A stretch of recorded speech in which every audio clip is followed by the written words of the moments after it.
Halo, Assalamualaikum warahmatullahi wabarakatuh. Selamat pagi, salam sejahtera untuk Bapak, Ibu, Kakak-kakak sekalian. Apa kabar? Perkenalkan, nama saya Chris. Saya adalah Engagement Officer dari program Lingkar Madani. Jadi sebelumnya perkenalkan, saya mewakili teman-teman Lingkar Madani untuk menyapa Bapak, Ibu, dan kakak-kakak sekalian. Semoga Anda semua dalam keadaan sehat. Hari ini cuaca di sekitar cerah. Semoga di sekitar Bapak, Ibu, dan kakak-kakak juga cerah dan membuat suasana hati menjadi bahagia. Dan karena kita bahagia hari ini, kita bisa dengan sangat antusias untuk mengikuti pelatihan hari ini. Jadi selamat datang di pelatihan dasar-dasar komunikasi dan pengembangan pesan yang efektif. Hari ini kita kedatangan dua narasumber yang hebat dari Maverick. Ada Kak Bewinda Salsabila. Halo Kak, apa kabar Kak?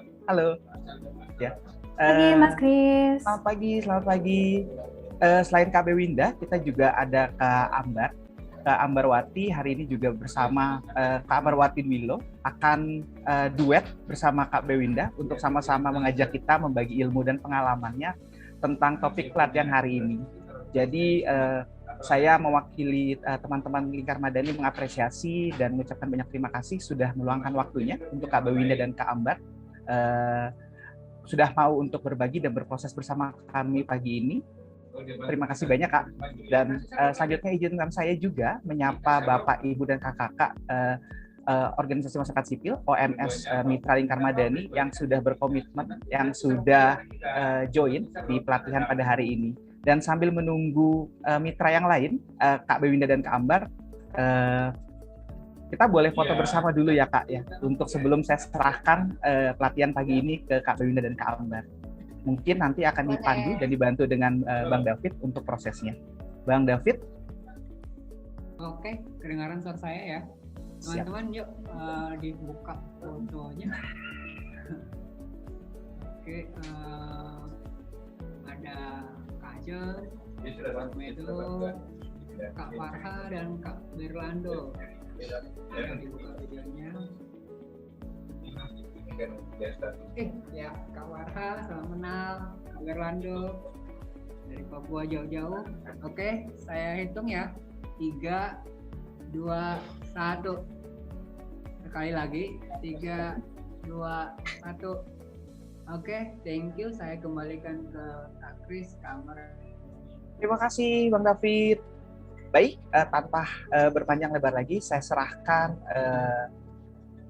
selanjutnya ke Kak Bewinda dan Kak Ambar untuk memulai pelatihan hari. Terima kasih, selamat berproses untuk kita semua. Sehat selalu, sukses. Oke, selamat pagi teman-teman semua. Perkenalkan, nama saya Ambarwati Dwilo, biasa dipanggil Ambar.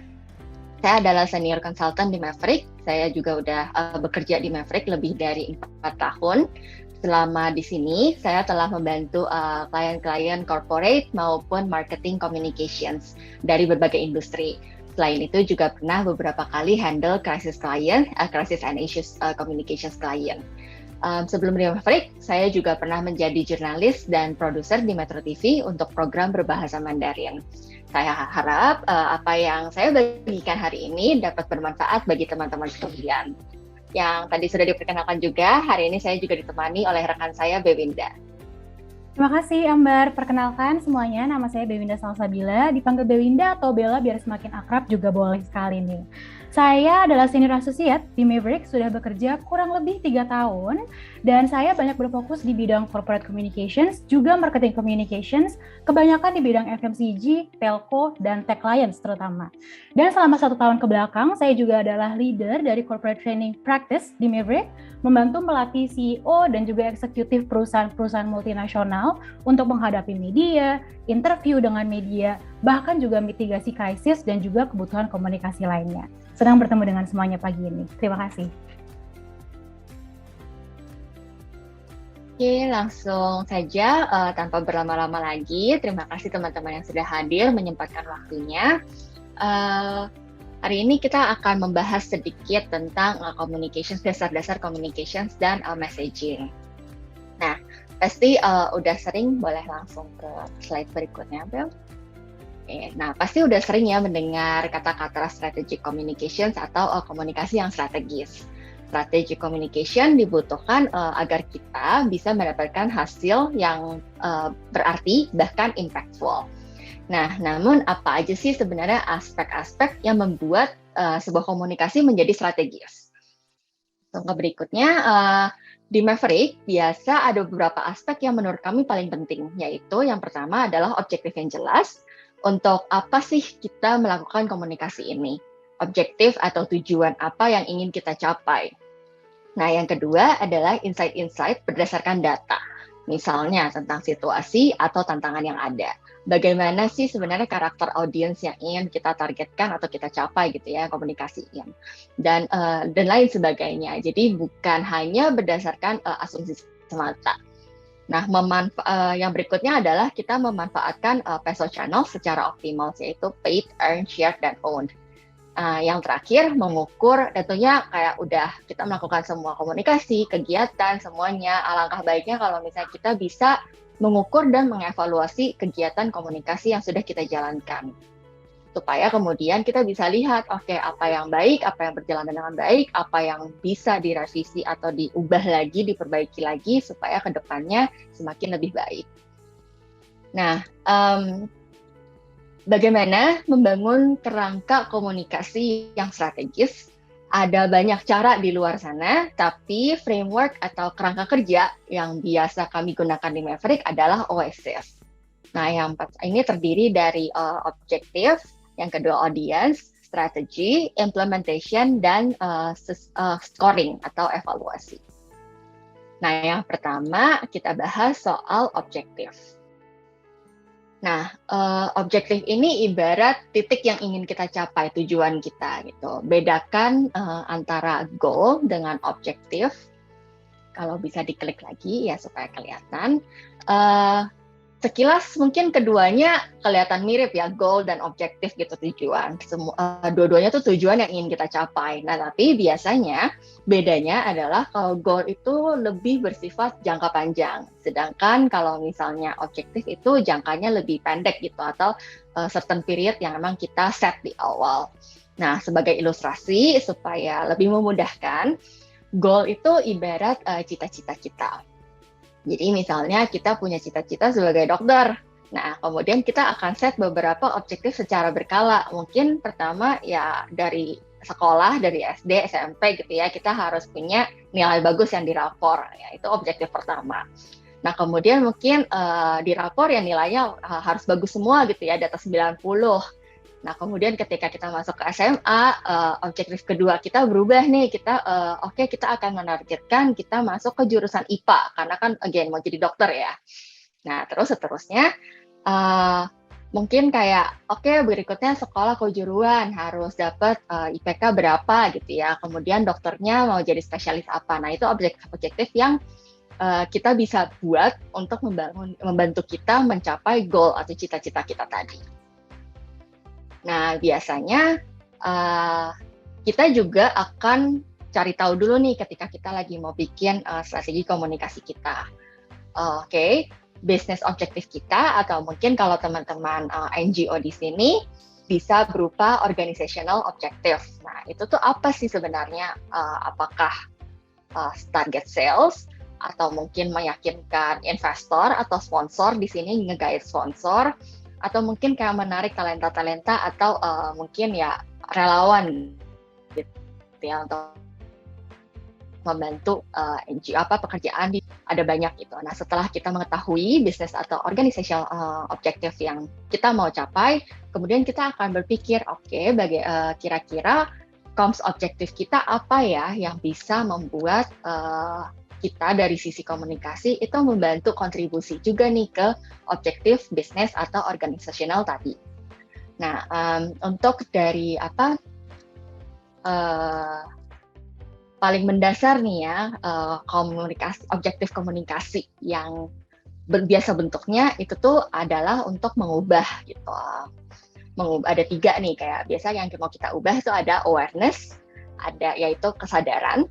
Misalnya dari yang sebelumnya nggak tahu, jadi memahami gitu, atau setidaknya ya tahulah dikit informasi, nggak awam-awam banget gitu. Nah yang kedua, misalnya attitude, yaitu mengubah sikap.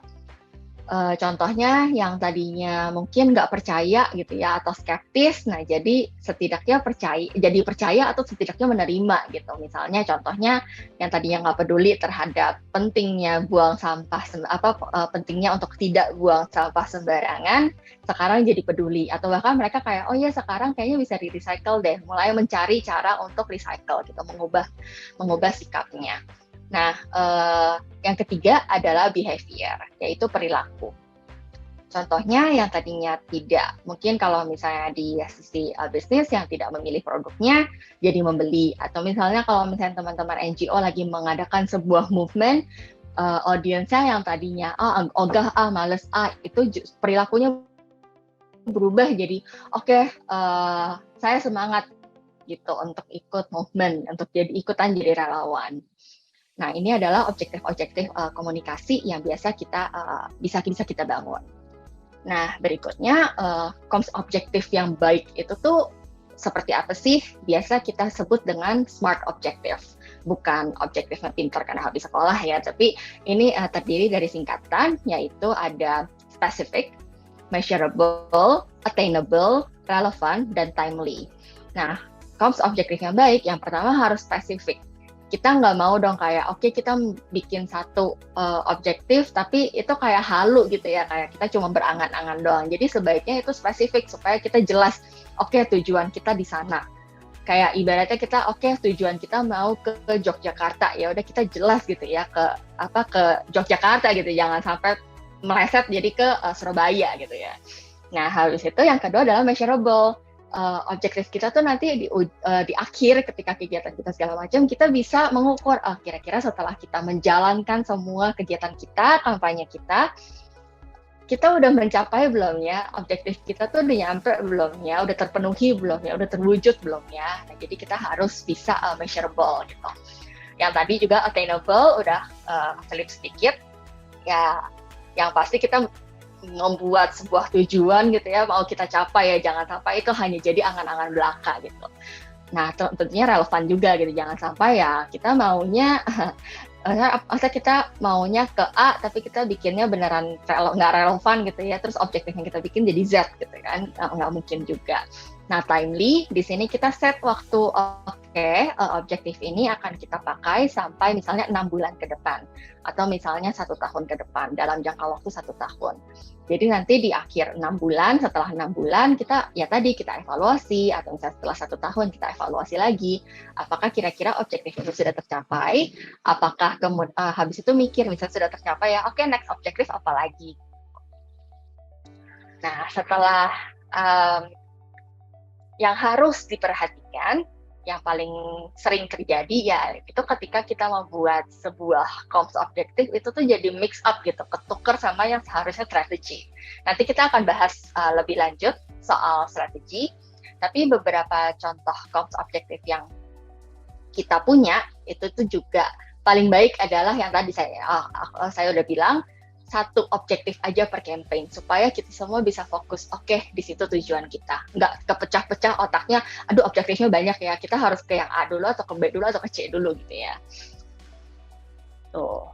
Nah, setelah kita udah menentukan objektif kita juga harus tahu kepada siapa kita mengomunikasikan kampanye kita atau program kita. Penting buat kita menentukan, karena kita ya again gitu, apalagi masyarakat Indonesia kan banyak ya, dan bahkan jangankan ngomong Indonesia gitu, misalnya kita mau ngomong ke satu kampung, satu RT aja orangnya banyak gitu ya, dan memang agak impossible kalau misalnya kita terlalu ambisius gitu ya, mau reach semua orang dalam satu waktu yang cepat gitu. Jadi sebaiknya daripada kita nggak bisa achieve objektif kita, kita prioritasin, kita lihat, oke, kira-kira audiensnya mana dulu nih yang akan menjadi prioritas kita, istilahnya jadi langkah pertama kita. Nah, apakah misalnya Gen Y, apakah Gen Z, atau ya sebuah komunitas tertentu. Kemudian kita akan coba ulik lebih jauh. Sekelompok orang yang jadi target audience kita, kira-kira tuh punya kesamaan nggak ya? Atau misalnya hobi, atau interest, atau mungkin kepercayaan mereka, atau adat budaya. Nah, apa sih sebenarnya yang kira-kira tuh memotivasi mereka, atau bahkan kekhawatiran mereka? Mungkin untuk menjawab beberapa pertanyaan di atas, kita mulai dengan asumsi gitu, bukan dengan apa yang kita ketahui on the surface. Kadang mungkin benar, mungkin kadang juga kurang tepat, tapi setidaknya kita mulai dulu, kita mencoba memetakan dan list down gitu ya, list down, oke, audiens kita tuh kira-kira seperti apa sih karakter-karakternya. Nah, mungkin kayak nebak-nebak dulu gitu ya, oke, kita bisa pukul rata, kalau anak-anak Gen Z mah mungkin main sosial media mulu gitu ya, tapi nggak tertarik dengan berita-berita politik yang ada. Tapi apakah itu benar gitu? Nah, jangan berhenti di sini. Kita riset lagi, sebisa mungkin kita cari tahu, sespesifik mungkin lewat research. Ada banyak data di luar sana yang bisa kita cari, tentunya cari sumber-sumber yang terpercaya. Di luar sana tuh kayak banyak yang mengadakan survei, mengadakan report gitu ya, misalnya kayak dari McKinsey, Kantar, dan lain sebagainya. Nah, kalau misalnya ternyata data-data di luar sana itu yang kita cari nggak ada yang beneran relevan banget sama kita, juga nggak menutup kemungkinan untuk kita mengadakan survei, kita sendiri mengadakan survei sebelum kita memulai kegiatan komunikasi kita. Bisa sesimpel misalnya misalnya hari ini gitu ya, mungkin sebelum saya mulai tadi saya survei dulu gitu, apakah kira-kira teman-teman tahu soal Oasis atau enggak. Nah, mungkin nanti di awal tadi jawabannya banyak kan nggak tahu, tapi nanti setelah saya sudah mengadakan dan Bewinda menyampaikan, memaparkan, menjelaskan ke teman-teman, di akhir nanti kita bisa survei lagi, apakah udah lebih paham? Mungkin jawabannya ada yang jadi iya lebih paham, atau mungkin paham sedikit. Nah, tapi setidaknya itu udah ada perubahan, dan itu bisa kelihatan based on data survei yang kita lakukan. Nah, terus dari sini kita juga bisa tahu nih, setelah kita tahu nih ya target audience kita juga bisa tahu nih information ecosystem mereka tuh apa ya? Apa sih yang menjadi tempat-tempat sumber informasi mereka. Untuk generasi yang lebih senior mungkin lebih suka tetap lebih milih media konvensional gitu ya, kayak koran atau TV. Nah, tapi kalau misalnya anak-anak sekarang ya sumber informasi ada di ponsel mereka semuanya gitu, lewat ke sosial media, online media, YouTube, dan lain sebagainya. Nah, jadi intinya kita harus mengenali audiens yang ingin kita gapai, supaya ya gitu kita dapat fakta menarik, dan kita bisa membuat strategi dan kegiatan komunikasi yang lebih tepat sasaran. Ini beberapa contoh, kan tadi udah ngumpulin semua informasi yang ada gitu ya, terus mungkin harus dituangin ke dalam satu dokumen proposal. Ya, kalau misalnya dituangin semua yang ada secara mentah kan nanti yang baca juga bingung, pusing gitu ya. Jadi ini apa aja sih, datanya banyak banget gitu, overwhelming. Nah, jadi kita bisa present data-data yang tadi kita udah ada, kita filter lagi, oke, data mana aja yang paling relevan dan paling bisa support apa yang kita inginkan, objektif, strategi, semua yang bisa kita inginkan. Bisa bentuk chart seperti ini, atau bisa juga seperti kita membuat persona. Nah, di sini kita contohnya nih ya, kita bisa kasih label nih, misalnya orangnya FOMO banget, jadi kita kasih namanya FOMO Franda. Nah, di sini dia kayak takut dia takut kayak ketinggalan gitu, takut ketinggalan terus gitu. Jadi walaupun dia udah kerja, dia baru nih pindah dari daerah, terus dia pindah ke Jakarta, dia kerja, tapi walaupun udah capek kerja, tapi kalau misalnya sore-sore atau malam-malam diajak hangout bareng sama teman-temannya, dia tuh juga masih ikut terus, ngejamanin, saya ikut, terus habis itu juga masih nggak berhenti gitu ya, handphone tuh nggak lepas, scrolling Instagram, TikTok, Twitter, supaya dia bisa up to date gitu dengan tren-tren yang ada di luar sana. Nah, tapi dengan menjalani semua ini, dia tuh apa ya, semuanya diikutin gitu, padahal dia sebenarnya capek, tapi dia takut untuk bilang enggak, misalnya kayak diajak hangout, dia bilang aduh sorry deh enggak gitu, tapi ya semua karena dia takut gitu, dia takut missing out, makanya FOMO. Jadi hal-hal seperti ini nanti bisa membantu kita supaya fokus, audiens kita siapa, dengan objektif kita yang seperti itu, audiens seperti itu siapa, terus sekarang kita bisa menentukan strategi kita. Strategi itu jika diilustrasikan itu ibarat jalan gitu ya. Kita berangkat dari titik A sekarang, situasi sekarang atau masalah yang sekarang harus kita pecahkan ke titik B, yaitu yang tadi objektif kita. Nah, jadi strategi ini jadi kompas kita gitu untuk bantu memandu apakah taktik kita nanti, kegiatan komunikasi kita nanti itu arahnya selalu ke jalan yang benar gitu, nggak melenceng, nggak berubah haluan gitu kan. Nah jadi tapi ya walaupun strategi ini penting, tapi ya jangan khawatir, jangan kayak takut dulu, aduh berarti strategi nggak boleh salah dong ya gitu. Nah nggak juga, karena ya again di sini tuh namanya komunikasi itu nggak ada jawaban yang salah, nggak ada jawaban yang 100% benar. Jadi penting buat kita membangun yang harus diperhatikan adalah ya kita bangun strategi itu berdasarkan insight dan data yang emang kita punya, yang kita jelas gitu, landasan kuat, pokoknya challenge-nya seperti ini, tantangannya seperti ini, objektif saya mau capai seperti ini, audiens saya seperti ini. Jadi saya yakin sekarang strategi ABC inilah yang paling tepat. Nah, tapi ya kalau misalnya nanti ternyata, again itu kan nanti kita akan evaluasi gitu ya. Jadi kalau misalnya ternyata salah, berarti ya udah kita belajar dari pengalaman, terus ya nanti kita bisa kita adjust dikit strateginya supaya kedepannya bisa lebih baik lagi gitu ya. Kayak peribahasa aja gitu ya, Allah bisa karena biasa. Karena jadi semakin banyak pengalaman membuat strategi komunikasi, nanti teman-teman sekalian pun juga bisa semakin mahir.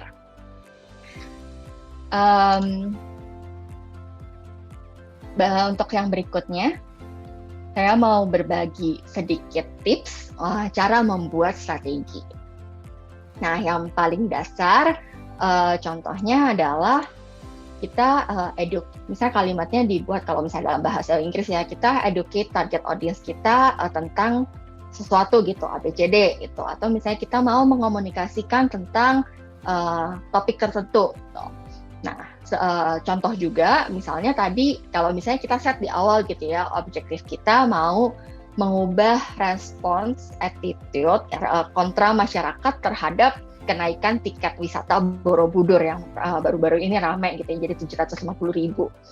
Nah, mungkin ya setelah kita dapat target audiensnya segala macam, kita insight segala macam, kita bisa menentukan strategi kita di sini adalah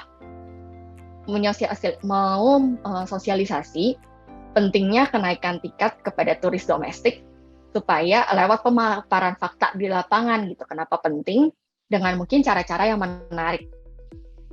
Nah, jadi di sini ya tadi gitu, kita jelas objektifnya apa, audiensnya siapa, kita mau gimana nih supaya mengubah respons audiens kita tadi gitu.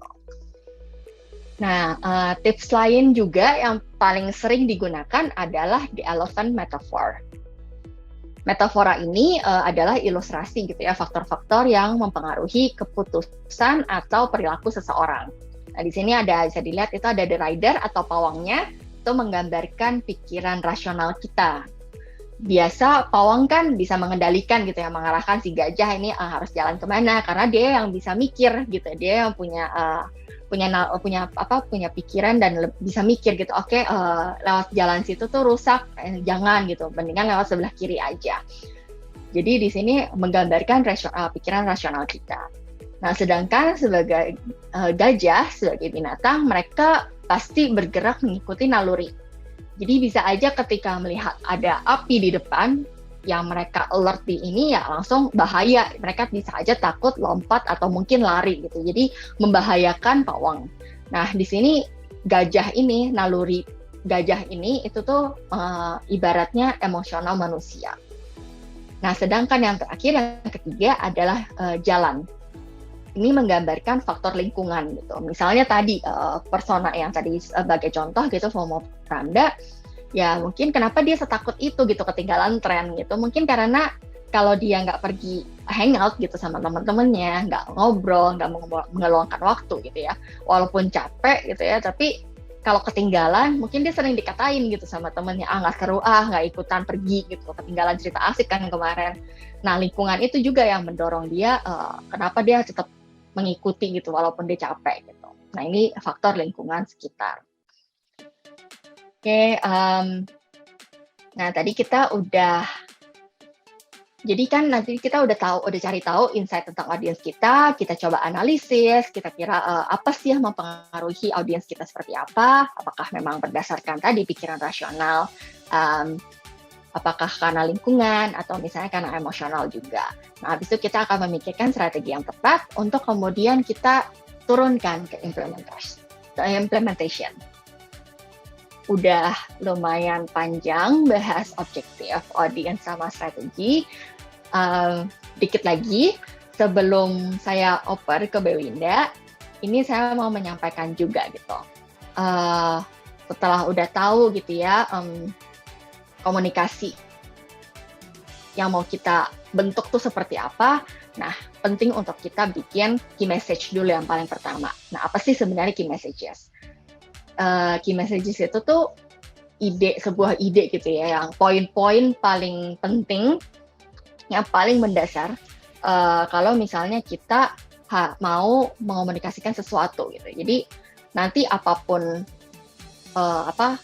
channel atau misalnya bentuk kegiatan yang mau kita sampaikan, apakah itu press release atau misalnya lewat social media post, kalau misalnya kita udah punya pegangan key message ini, pesan yang disampaikan keluar sana itu akan seragam semua. Jadi nggak ada yang kayak, di sosial media kok ngomongnya A, tapi kok di press release ngomongnya B. Kayak gitu kan bikin orang di luar sana justru makin nggak percaya. Jadi yang benar yang mana?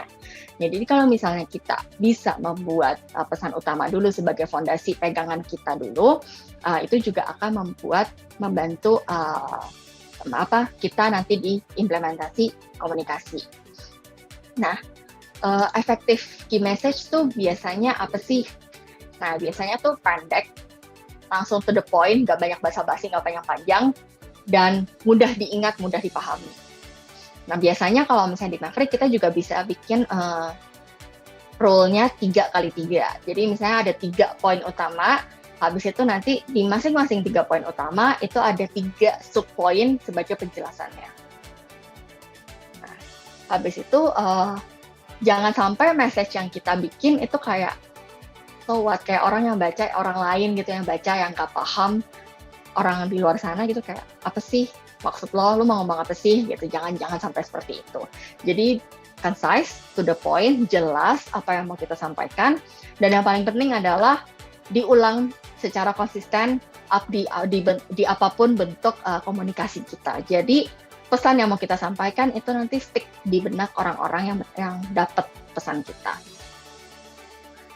Nah, selain key messages, biasa key messages kan tadi gitu ya, kayak Bible kita gitu. Nah, biasa yang kita pakai gitu untuk approach misalnya ke media, atau jurnalis, atau yang lain, itu kita bisa menyiapkan lagi beberapa dokumen pendukung yang isinya tetap mengacu ke key messages kita tadi gitu ya. Nggak harus kayak urutannya sama atau misalnya kata-katanya beneran sama persis, tapi yang penting intinya intisarinya ngambil dari key messages yang tadi. Yang pertama ada talking points. Nah, talking points ini kayak spesifik gitu untuk kita lagi mau ada press conference. Nah, jadi kita bikin talking points dulu. Kita lagi ada kegiatan pelatihan. Ya udah kita bikin talking points untuk pelatihan. Nah, terus ada juga position points. Nah, di sini kalau misalnya ternyata ada isu gitu ya, ini sebagai semacam poin, pokoknya ini yang kita sampaikan, mungkin kita pakai teknik ABC gitu ya, answer, bridge, atau communicate, tapi pandangan kita terhadap isu ini tuh seperti apa? Fakta yang mau kita sampaikan terhadap isu ini tuh seperti apa? Nah, itu bisa menyampaikan dalam bentuk position points. Nah, terus kalau misalnya ternyata teman-teman mau ketemu sama peserta pelatihan gitu, atau misalnya jurnalis setempat, terus nanti mau ada interview gitu mungkin. Tapi kalau misalnya langsung ditanya mungkin kan kayak takut nggak siap gitu ya. Jadi bisa siapin juga ya namanya anticipated Q&A gitu, atau kayak kalau di customer service kan ada frequently asked questions gitu. Nah, kita bisa siapin dulu, aduh kira-kira jurnalisnya atau pesertanya nanti akan nanya apa aja ya. Kita siapin dulu pertanyaan, aduh kalau misalnya ditanya kayak gini, kira-kira kita jawabnya apa ya. Nah, itu bisa disiapin dulu semuanya. Jadi ketika ditanya, tadi udah kepikiran, tahu nih jawabannya apa. Nah, yang keempat itu juga ada faxes atau misalnya backgrounders gitu. Mungkin kita mau share gitu ya ke peserta kayak gini gitu. Saya lagi share, nah habis itu tapi ada beberapa informasi yang sebenarnya sangat detail. Kalau misalnya aku sampaikan mungkin akan panjang banget, tapi ternyata kayaknya tetap perlu tahu deh. Nah, itu aku bisa siapin satu dokumen dan nanti kayak bisa dibagiin dan untuk kayak menambah informasi tambahan. Nah, itu aja kalau misalnya dari saya. Langsung aja saya berikutnya untuk implementation penjelasan berikutnya saya serahkan kepada Bewinda. Baik, terima kasih Ambar. Oke, jadi rekan-rekan sekalian, Bapak Ibu sekalian, tadi kita sudah bersama-sama ya berdiskusi, belajar mengetahui lebih lanjut tentang dasar-dasar komunikasi yang efektif. Dan juga bagaimana caranya membuat message yang tepat sasaran. Kita lanjut berarti nih ke pertanyaan selanjutnya. Kita sudah punya objektif. Kita sudah tahu menyasar ke audiens yang mana, ke siapa. Strategi bisa lah ya, sudah ada metafora gajah tadi kita sudah lihat. Message-nya juga sudah bisa di-craft dengan baik, ada. Sekarang pertanyaannya adalah, lewat mana kita bisa menyebarkan atau mengirimkan message kita? Dan bagaimana caranya kita bisa menyasar ke audiens kita? Ini adalah yang kita bahas. Di sini kita bisa melihat bahwa dulu rekan-rekan sekalian, organisasi itu hanya menggunakan mass media atau media massa ya kita bilangnya untuk secara langsung reach their audience, menangkap audiens mereka, memberikan informasi langsung ke audiens mereka melalui kanal-kanal seperti TV, radio, atau koran. Contohnya seperti dua ini ya, yang di bawah ini adalah organisasi-organisasi charity, namanya NSFCC dan juga Barnardos. Keduanya ini adalah organisasi yang bergerak di bidang child abuse dan bagaimana menyelamatkan anak-anak dari abuse yang diterima di keluarganya. Ini iklan mereka di tahun 90-an, sudah sangat lama. Dulu itu mereka menggunakan TV dan koran terutama untuk mengajak orang-orang berdonasi sebesar 25 pounds. Nah, kalau mau donasi, korannya harus dipotong dulu, dikirimkan bersama uangnya ke headquarternya Barnardos langsung menggunakan pos. Cukup ribet ya. Nah, kalau sekarang ini dengan teknologi yang sudah sangat wow, yang kita juga sudah pusing ya dengan banyaknya dan cepatnya teknologi ini berubah, ada perubahan yang sangat signifikan, terutama di tipe-tipe media yang dikonsumsi oleh para audiens kita. Coba kita tonton dulu ini videonya. Cara kita mengkonsumsi Sudah aman? Yep. Oke. Media telah berubah. Dulu, Bob rajin membaca koran. Setiap pagi koran sudah ada di meja makan saat sarapan. Tanpa absen, setiap halaman dibacanya untuk mendapatkan informasi terbaru. Sekarang, Bob berhenti berlangganan koran dan menghabiskan sebagian besar waktu di smartphone-nya, di mana ia dengan mudah mengetahui segala informasi terkini. Cukup dengan buka Facebook, nonton YouTube, atau TikTok, membaca artikel di kompas.com atau klik link dari WhatsApp Group. Terlihat familiar? Beginilah cara Bob dan kita semua mendapatkan informasi pada zaman sekarang, melalui ekosistem kita masing-masing. Nah, melalui ekosistem kita masing-masing. Sebelum saya lanjut, saya ingin bertanya dulu nih dengan rekan-rekan sekalian. Pagi ini sudah ada yang membaca koran belum? Koran kertas ya, bukan koran di HP. Mungkin cara ada yang mau unmute? Ada yang sudah baca koran pagi ini? Belum ya, sepertinya. Belum, betul. Sama, saya juga, tenang saja. Kenapa? Karena memang zaman sekarang, orang itu, nah ini, sudah lama nggak baca koran hard copy. Sama, zaman sekarang orang-orang itu sudah sangat jarang membaca koran hard copy. Sama seperti saya, sama seperti Pak Bob di video yang tadi. Sudah tidak ada yang membaca, bukan sudah tidak ada, sudah sangat sedikit yang membaca koran hard copy. Mereka dapat informasinya justru dari berbagai media lain. Entah itu koran yang bentuknya online, seperti kompas.com gitu ya, udah bukan Kompas Paper lagi. Atau media sosial, Instagram, kadang-kadang grup WhatsApp ya, grup keluarga tuh sumber informasi tuh kadang-kadang. Atau bahkan TikTok nih, kalau misalnya kita masih muda, saya sudah bukan generasi yang itu lagi. Tapi yang pasti zaman sekarang, orang-orang tidak hanya mendapatkan informasi dari satu sumber saja rekan-rekan sekalian, tapi dari berbagai macam sumber. Nah, uniknya semua orang itu punya sumbernya masing-masing, entah karena memang lebih nyaman menggunakan sumber tersebut, entah lebih dipercaya. Nah, ini adalah yang disebut dengan information ecosystem, rekan-rekan sekalian. Sumber informasi yang saya pilih itu bisa saja berbeda dengan sumber informasi yang dipilih oleh Ambar. Bisa juga sangat berbeda dengan informasi yang dipilih oleh Mas Kris. Seperti itu, semua orang memiliki ekosistem informasinya masing-masing. Nah, sekarang pertanyaan selanjutnya adalah, kenapa sih harus ada ekosistem ini? Dulu kan gampang, cuma one way. Sekarang ada namanya ekosistem, jadi sangat ruwet gitu ya kelihatannya. Tidak lain dan tidak bukan alasannya karena ada sosial media yang semakin mencuat sebagai sumber informasi pilihan orang-orang. Kita bisa ngeliat di slide ini ya, 87% responden zaman sekarang memilih medsos sebagai sumber utama untuk membaca berita. Instagram, TikTok nih, anak muda benar-benar udah menggunakan TikTok sebagai gantinya Google. Bayangkan, sudah sangat-sangat berbeda nih zamannya. YouTube, Twitter, dan juga Facebook masih banyak digunakan orang Indonesia. 22% itu dari online media, yang .com seperti itu, kompas.com, detik.com, cnn.com. Sementara kita bisa melihat ada satu kecil di bawah, ini adalah print media, hanya 1%, rekan-rekan sekalian. Nah, untuk mengikuti tren ini, media-media massa itu yang dulu hanya ada bentuknya paper, hanya dalam bentuk TV, hanya dalam bentuk radio, mereka juga sebetulnya sudah ikutan berevolusi. Jadi memang sudah banyak sekarang yang punya website online media masing-masing. Detik, CNN, Kompas nih contohnya yang ada di sini logonya. Ini mereka bahkan pembacanya setiap hari yang datang ke website setiap hari itu jauh lebih banyak daripada pembaca printnya. Hebat sekali, bisa sampai jutaan satu hari yang membaca dan datang. Banyak media juga sekarang sudah punya Twitter account, Instagram account, dan YouTube account-nya masing-masing. Jadi mereka itu bisa juga nih share link berita mereka di medsos-medsos account yang mereka miliki. Jadi mungkin rekan-rekan sekalian mungkin sudah bisa mempertimbangkan ya, bila mau kerjasama berbayar dengan media-media lain kali bentuknya tidak harus dalam bentuk artikel, apalagi artikel print. Bisa saja bentuk kerjasamanya sudah dalam social media post dari media-media tersebut. Nah, lanjut. Saya enggak nonton TV pun aku udah jarang, sama saya juga, kayak sudah diputus ya ini service TV saya. Oke lanjut, maaf saya gampang terdistraksi ini sepertinya. Apakah ini artinya mainstream atau mass media sudah tidak penting lagi?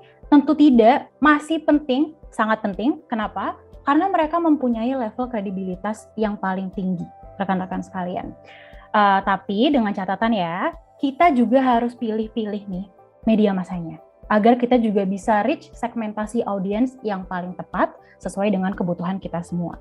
Pertanyaan selanjutnya, rekan-rekan sekalian, sebelum saya maju nih ke slide selanjutnya.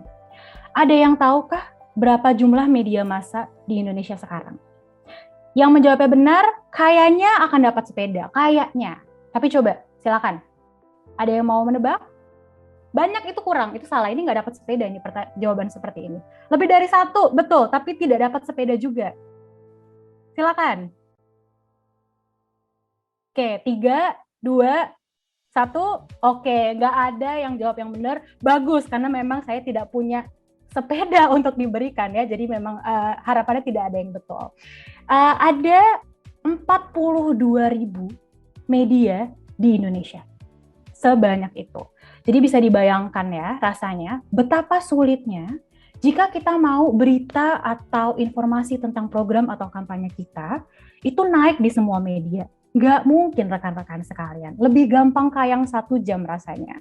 Saya juga kadang mendapatkan beberapa request seperti itu ya dari klien, mohon bisa naikkan berita tentang press conference saya di semua media di Indonesia. Wah, nggak bisa.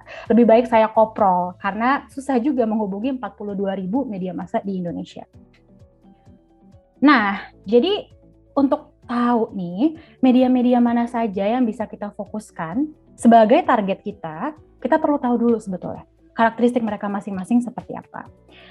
Ada sekitar 7 tipe, tapi saya akan menjelaskan 4 ini yang paling utama, teman-teman sekalian. Yang pertama adalah general media. Jadi general media ini sangat-sangat time oriented. Mereka juga covers wide range of issue dan topik dengan berbagai macam format news, mulai dari soft news, features, opinions, sampai interview-interview juga dengan berbagai macam juru bicara perusahaan atau juga organisasi. Example-nya sangat terkenal, sangat mudah dihafalkan, Kompas, Media Indonesia, Jawa Post, Tempo, dan lain-lain ya, masih banyak lagi. Nah, kalau organisasi rekan-rekan sekalian ini banyak bergerak di isu humanis, isu sosial contohnya, itu sangat cocok untuk bekerja sama dengan general media, karena mereka biasanya sangat tertarik dengan isu-isu seperti itu. Selanjutnya bisnis dan ekonomi media, mereka itu sangat suka dengan angka, data, figure, chart, dan segala macam. Suka lah yang bentuknya kayak Excel seperti itu. Dan mereka seringkali punya rubrik khusus untuk CEO perusahaan-perusahaan. Contohnya apa? Bisnis Indonesia, Investor, Daily, dan juga Kontan. Kemudian juga political media, ini adalah media yang covers issues dan topics politik tentunya ya, sesuai dengan namanya, yang seringkali adalah interest dari public in general, publik banyak gitu, dan mereka sering sekali conduct reporting yang sangat-sangat mendalam, kita menyebutnya investigative reporting, dan setiap isunya itu pasti ada aja special interview dengan figur-figur mungkin politik gitu, figur-figur politik atau figur-figur yang namanya berpengaruh di Indonesia. Seperti itu. Nah, untuk political media ini akan sangat cocok nih untuk rekan-rekan sekalian bila organisasinya fokus ke isu politik. Contohnya misalnya tata negara atau mungkin korupsi di tingkat daerah, seperti itu. Nah, kemudian ada juga lifestyle media. Kalau misalnya lifestyle media ini bahannya biasanya cukup ringan ya, cukup mudah dicerna seperti itu, mulai dari turisme, kecantikan, fashion, hingga makanan juga, dan biasanya format-formatnya itu lebih ke soft news dan tipe-tipe yang lebih banyak gambarnya daripada tulisannya, seperti itu, yang sangat-sangat catchy, sangat berwarna-warni, sangat mudah, dan sangat cantik untuk dilihat. Contohnya adalah Femela, Rim.co.id, Popbella, dan Nova, seperti itu.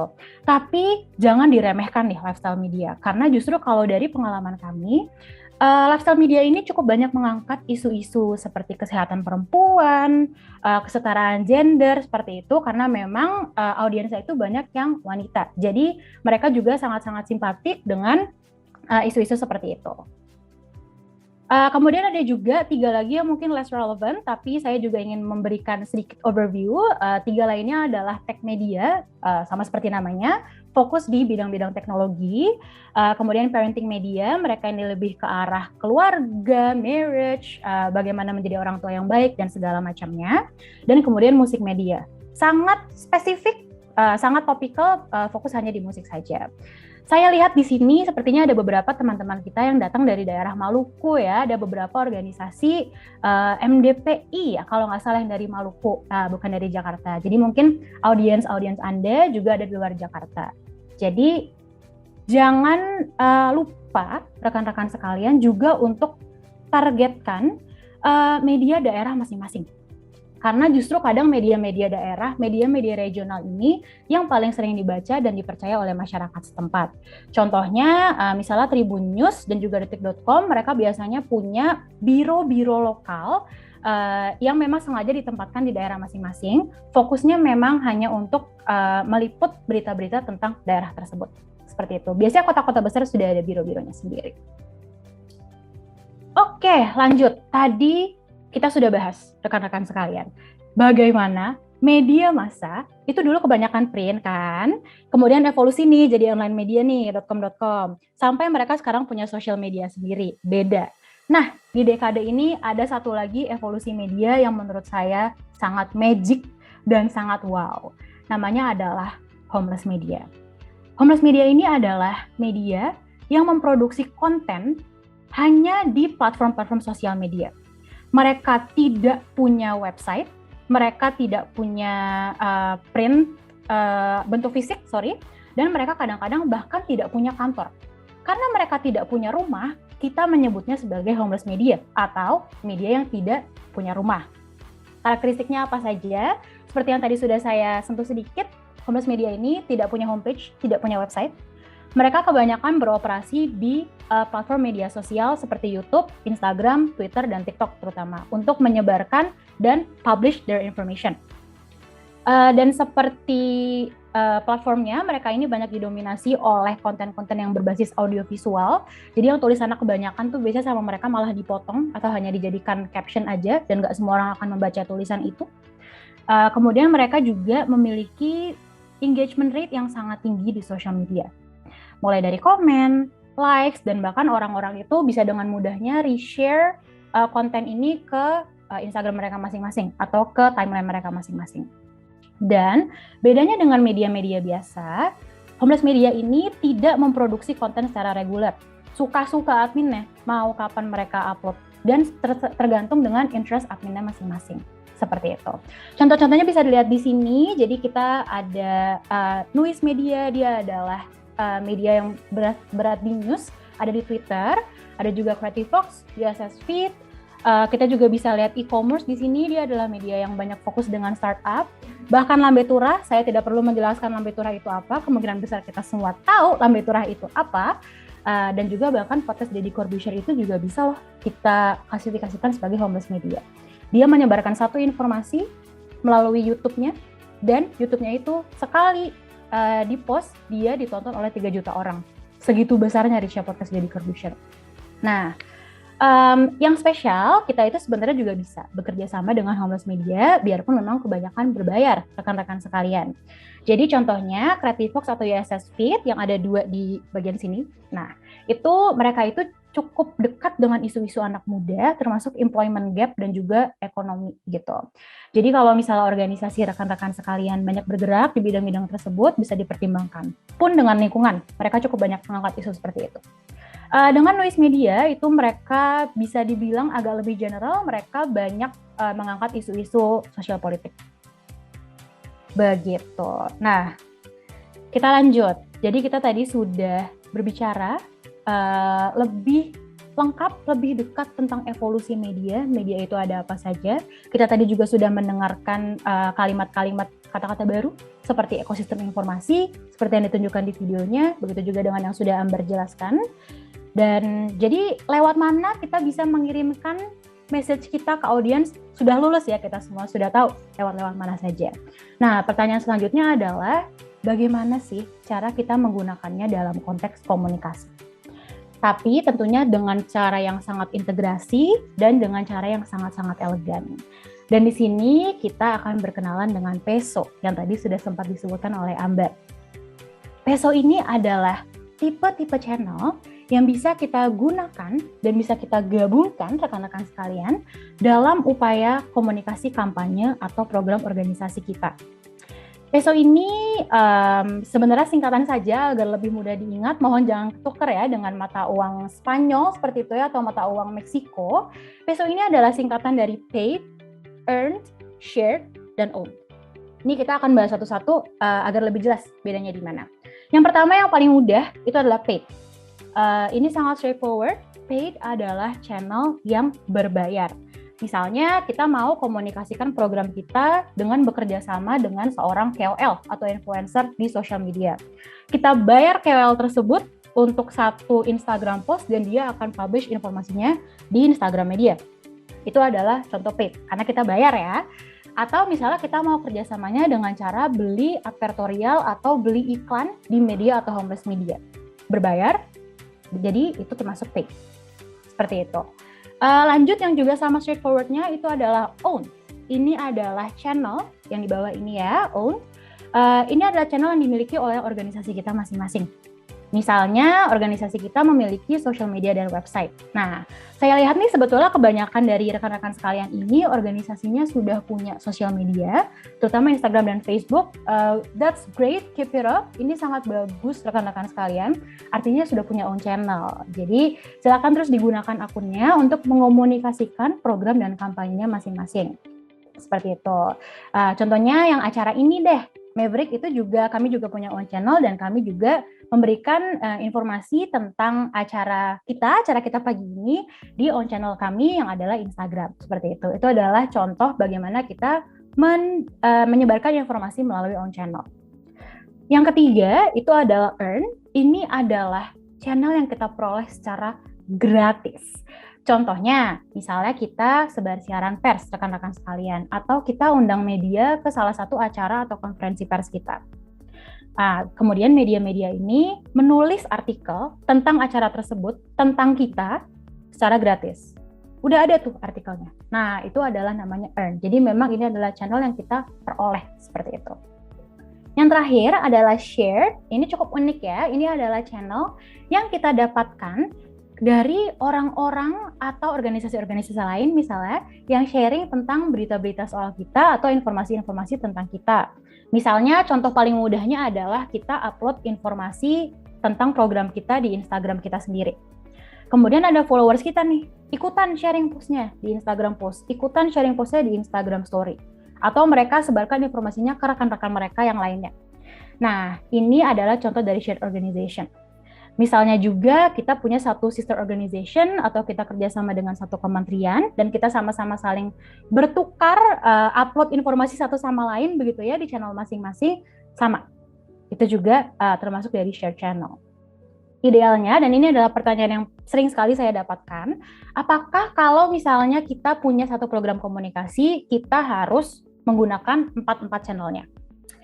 Realitas idealnya iya, tapi realitasnya ini adalah sangat susah dan kadang membutuhkan usaha yang sangat-sangat keras. Kadang kita tidak mempunyai resources yang cukup untuk itu, entah dari time, tenaga, dan waktu. Itu sering sekali terjadi. Jadi tidak masalah kalau misalnya memang tidak bisa menyentuh 4-4-nya, it's okay. Bahkan 1 atau 2 saja itu sudah sangat baik. Yang penting sudah ada upaya komunikasi dari program kita sendiri. Seperti itu rekan-rekan sekalian. Saya ingin berikan contoh, ini adalah salah satu contoh integrasi Peso yang menurut saya cukup oke. Ini adalah chatbot Kalimasada dari Mavindo dan WhatsApp, dikeluarkan sekitar 2 tahun lalu kalau tidak salah. Kalimasada ini adalah chatbot cek fakta yang gunanya untuk verifikasi informasi yang kita dapatkan. Jadi kita tahu nih, kalau misalnya kita dapat satu pesan WhatsApp, terutama di grup keluarga ya biasanya, ini tuh informasinya benar nggak sih? Atau jangan-jangan informasinya hoax seperti itu. Nah, kita bisa menggunakan chatbot ini untuk cek faktanya. Dalam komunikasinya, Mavindo ini menggunakan seluruh Peso channel yang bisa kita lihat masing-masing ini secara singkat saja. Saya akan menunjukkannya.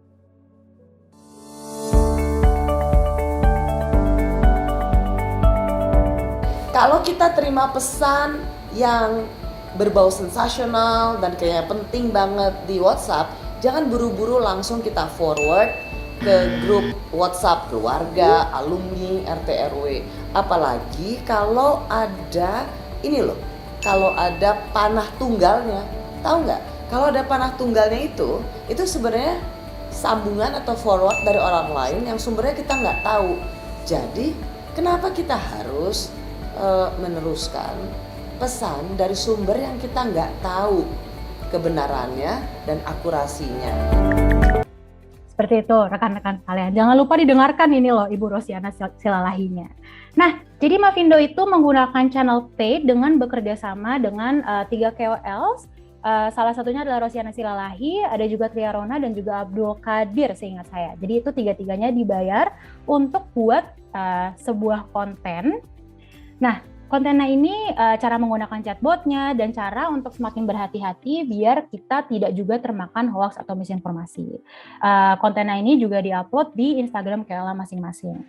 Tidak hanya paid, Mavindo itu juga melanjutkannya dengan menggunakan own channel. Jadi Mavindo ini juga buat video sendiri yang diupload di media sosialnya, kontennya kurang lebih sama.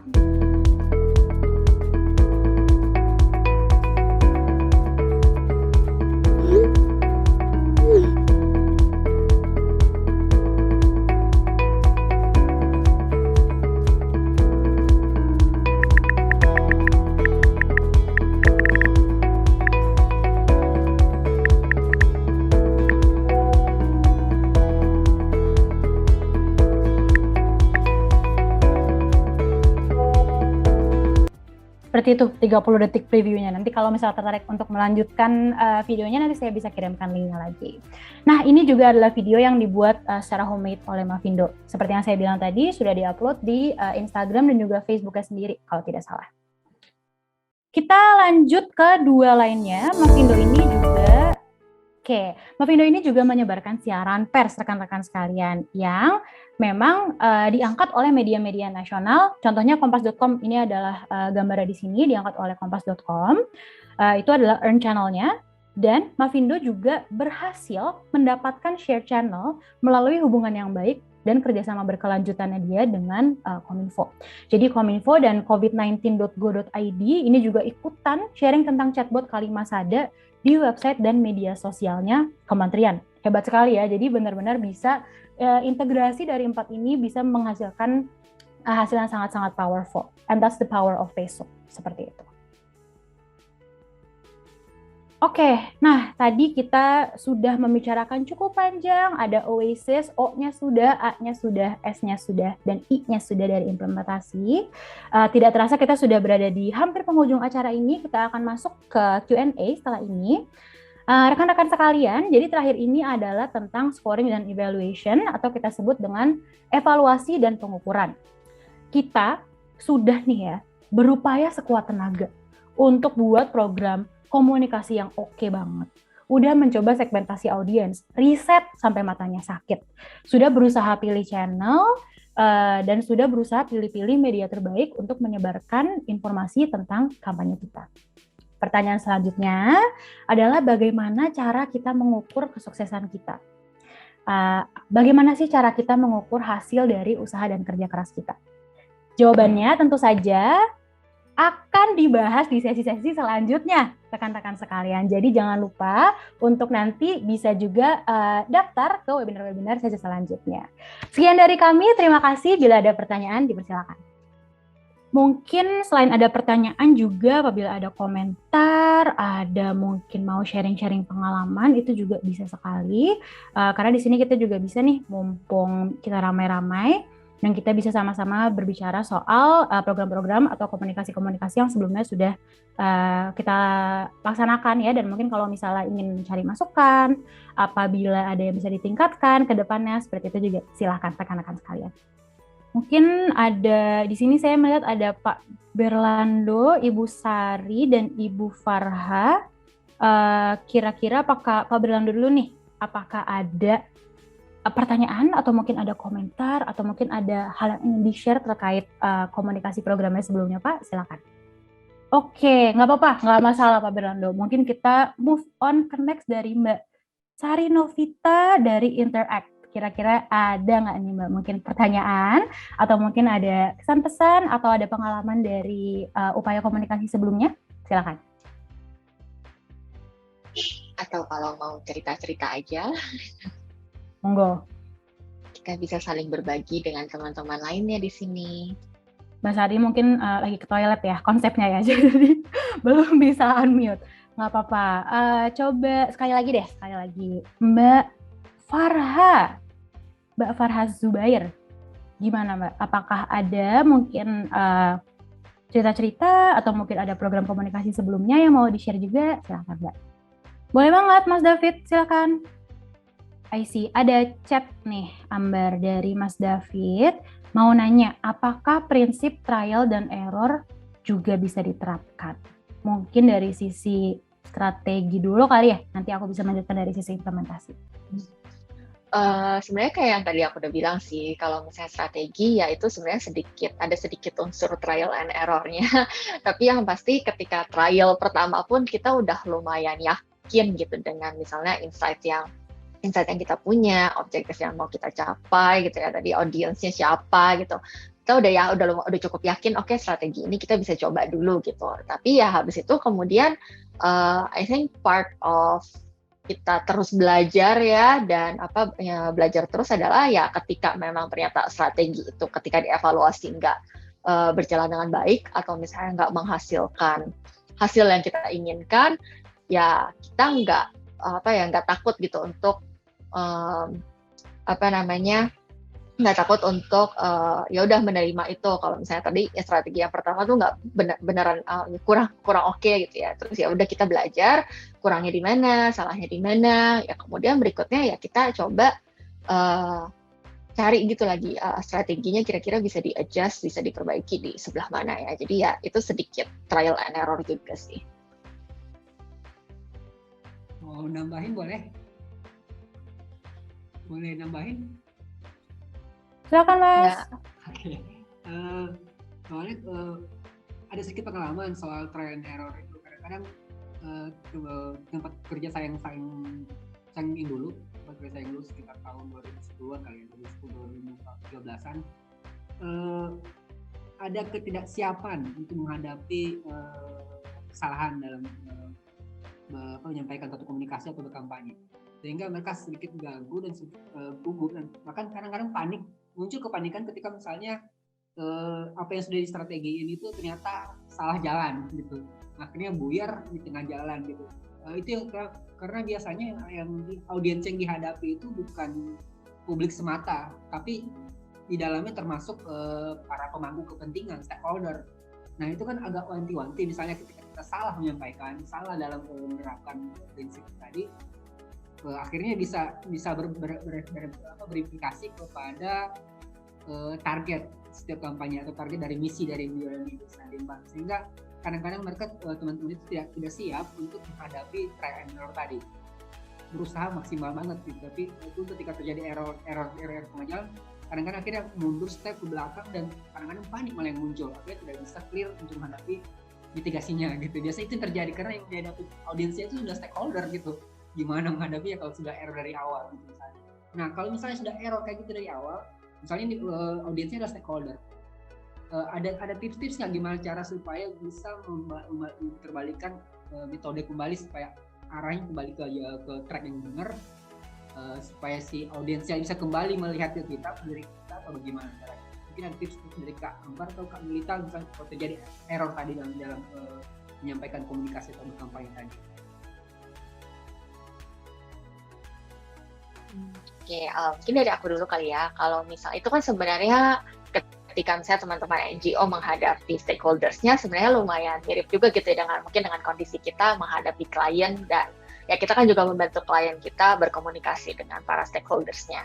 Nah, yang bisa aku sampaikan paling ya menurut pengalaman ya, just be open dengan ya, maksudnya ketika stakeholders-nya apakah mereka langsung membantah di awal gitu atau langsung menolak gitu. Tapi kayaknya yang bisa aku sampaikan di sini ya lebih ke spirit pantang menyerah dan terus belajar sih Mas. Jadi ketika misalnya nanti ketika stakeholdersnya bilang ini nggak sesuai apa segala macam, mungkin dari teman-teman tuh juga bisa ngulik lagi gitu. Oke, Mas kalau misalnya boleh, atau Mas atau Mbak gitu ya, kalau misalnya boleh, kira-kira kenapa nih kurang sesuai bagian mananya. Jadi kita bisa bilang gitu. Jadi kita juga bisa memperbaiki diri gitu ya, supaya dan mungkin bisa menyesuaikan supaya bisa lebih menjawab kebutuhan Bapak atau Ibu sekalian. I think asking for feedbacks dan ya kemudian kita berusaha untuk memperbaiki diri sendiri lagi ke depannya, itu sih yang penting juga gitu. Karena kalau misalnya kita ketika udah dikasih feedback gitu, terus kita langsung breakdown, langsung panik dan nggak mau mencoba lagi, dan ketika kedepannya kita nggak belajar apapun gitu dari yang sebelumnya, kita nggak tahu kita salahnya di mana, dan ya ujung-ujungnya jadi kayak nggak tahu salahnya di mana, jadi apa yang harus diperbaiki kan susah juga gitu. Jadi mendingan better be honest aja, terus welcome, tanya aja lebih lanjut ya supaya bisa berikutnya setelah trial nggak error lagi gitu.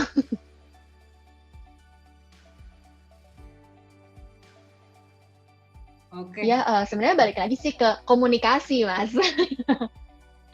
Ya benar-benar. Jadi aku rasa lobbying sama negosiasi juga perlu ya. Setelah itu kita mau negosiasi kembali untuk mendapatkan feedback mereka dan insight dari mereka dari audiens, itu sangat penting banget ya. Iya, tuh mungkin ya sekadar bawa bilangnya oke boleh ngobrol lagi nggak ya Mbak atau Bu gitu. Jadi kalau misalnya bahasa lobbying atau negosiasi kan mungkin ketika misalnya Mas David bilangnya saya mau negosiasi lagi dong dengan Ambar gitu, dengan Mbak Ambar. Aku udah mendengar kata negosiasi dan lobbying itu kayak mau udah ada kayak ada tujuannya di belakangnya nih gitu. Iya, udah expect begitu gitu. Mungkin jadi lebih tertutup. Oke, sip. Thank you, Mama. Mau nambahin sedikit Mas David terkait stakeholder tadi. Jadi inilah pentingnya yang disebut information ecosystem. Bedakan pendekatan kita dengan stakeholder kita masing-masing. Karena seringkali stakeholder ini punya kebutuhan yang berbeda-beda. Misalnya kalau followers kita atau volunteer yang bekerja sama dengan kita di NGO mungkin lebih butuh tahu informasi tentang informasi yang lebih mendasar. Atau misalnya next kita akan ada acara apa nih. Nah, kalau misalnya dengan mereka, mungkin pendekatan-pendekatan atau kanal komunikasinya itu bisa lebih yang dalam bentuk mass, bisa lewat social media, bisa juga lewat grup WhatsApp seperti itu. Sementara kalau misalnya untuk stakeholder public policy ya, terutama yang government, kalau dari pengalaman saya pun biasanya pendekatan hanya dengan memberikan mereka informasi lewat social media itu kadang tidak cukup. Memang kadang kita harus mau tidak mau bertemu dengan mereka one on one. Nah, disinilah yang tadi kita bisa negosiasinya itu masuk seperti itu. Jadi jangan lupa juga untuk gali lebih dalam tentang audiensnya ini dan juga coba dilihat lagi kebutuhan mereka itu seperti apa dan tujuan kita kenapa sih mau berkomunikasi dengan mereka. Karena beda tujuan, beda audiens itu tentunya akan beda kanal komunikasinya masing-masing. Seperti itu Mas David. Menambahkan dikit tadi juga ada pertanyaan ya, bagaimana menghadapi audiens yang cukup varian gitu, audiens yang dari generasi 70-80-an sampai ke generasi Z gitu ya. Nah, pengalaman yang kita punya sih biasa kita udah tahu nih audiensnya beda-beda dan kita jadinya bisa bikin kegiatan komunikasi atau cara komunikasi yang kita bedakan. Misalnya pertama kita mau fokusnya ke generasi 70-80 dulu. Ya udah mungkin untuk sebulan pertama kita fokus ke mereka dulu gitu. Kita menggunakan kanal-kanal komunikasi information ecosystem yang dipakai gitu sama mereka. Nah, tapi habis itu mungkin setelah itu baru kita bulan kedua kita pindah ke generasi Z. Jadi it's totally okay untuk nggak langsung reach out ke mereka dalam satu waktu yang bersamaan, tapi kita sendiri yang bisa ngatur dan bikin fasenya gitu.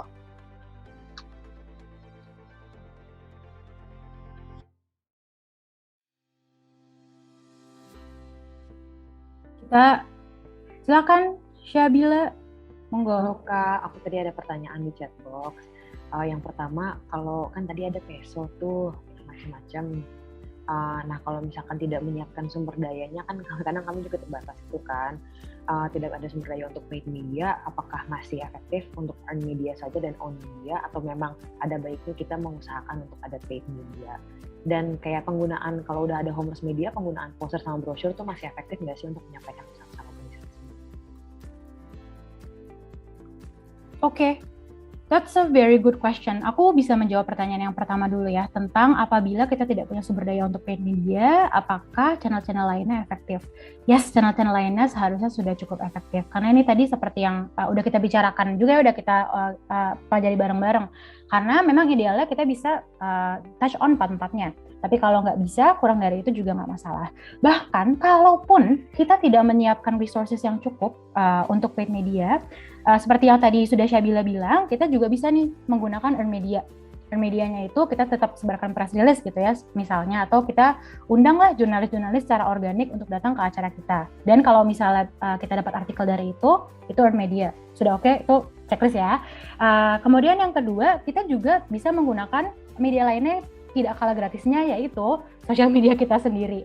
Jadi kita juga tetap bisa menyebarkan informasi tersebut melalui Instagram kita, Facebook kita, seperti itu ya, atau mungkin ada kalau misalnya kita punya website juga bisa silakan disebarkan informasinya melalui website kita, seperti itu. Nah itu bahkan dari situ saja sudah ketik lagi own medianya. Nggak berhenti dari situ juga, kita juga masih bisa lanjut ke shared media. Caranya gimana?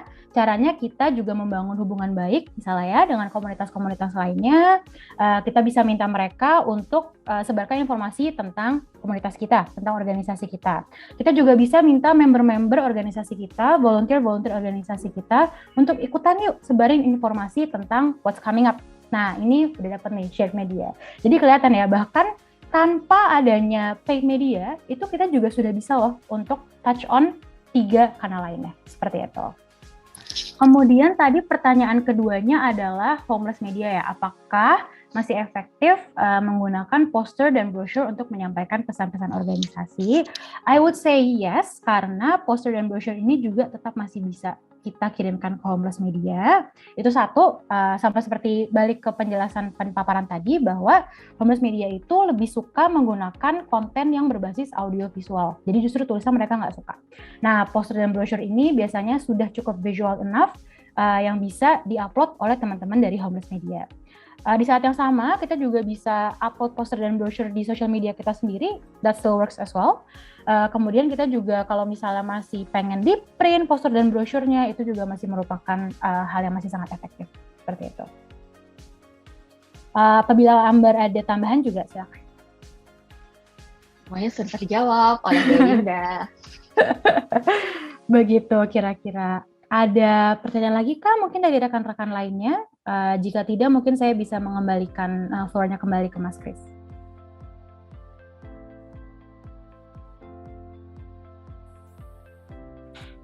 Masih ada lagi kah dari rekan-rekan yang mau bertanya? Mumpung loh hari ini ada 2 narasumber yang kita butuh request 10 purnama untuk menghadirkan Kak Ambar dan Kak Bewinda. Ada lagi?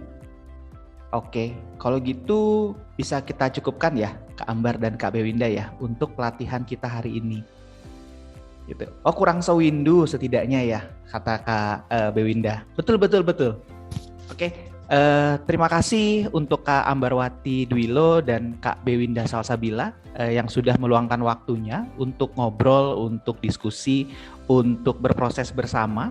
Kawan-kawan yang hadir hari ini dari tim Lingkar Madani mengucapkan banyak terima kasih untuk waktunya dan juga kesempatan yang sudah diberikan oleh Kak Ambar dan juga Kak Bewinda.